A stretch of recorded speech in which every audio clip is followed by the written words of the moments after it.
The fossil oak, also a bonus, is natural oak wood that has been submerged in water and river mud for anywhere from several hundred to several thousand years. Due to chemical processes, the wood undergoes preservation and vacuuming, resulting in a dark brown, gray, or black color, as well as increased strength and weight, earning it the name eternal wood. This piece was retrieved from the Morava River in central Serbia, and judging by its color, it can be estimated to be between 2,500 and 3,000 years old. With careful craftsmanship, this piece of wood will become a valuable piece of furniture that will endure and enhance someone's home for a long time.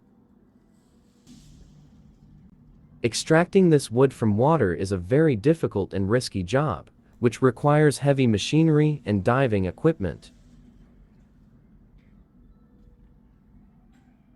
The fossil oak is very difficult to process due to its hardness. Also, because of the presence of sand in the wood, tools wear out and get damaged quickly, making the processing itself quite expensive.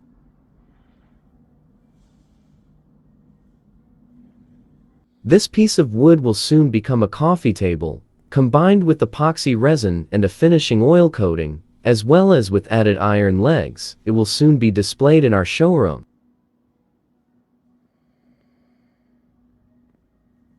The complete recording of the making of this coffee table is coming soon, but until then, enjoy the natural beauty of this wood.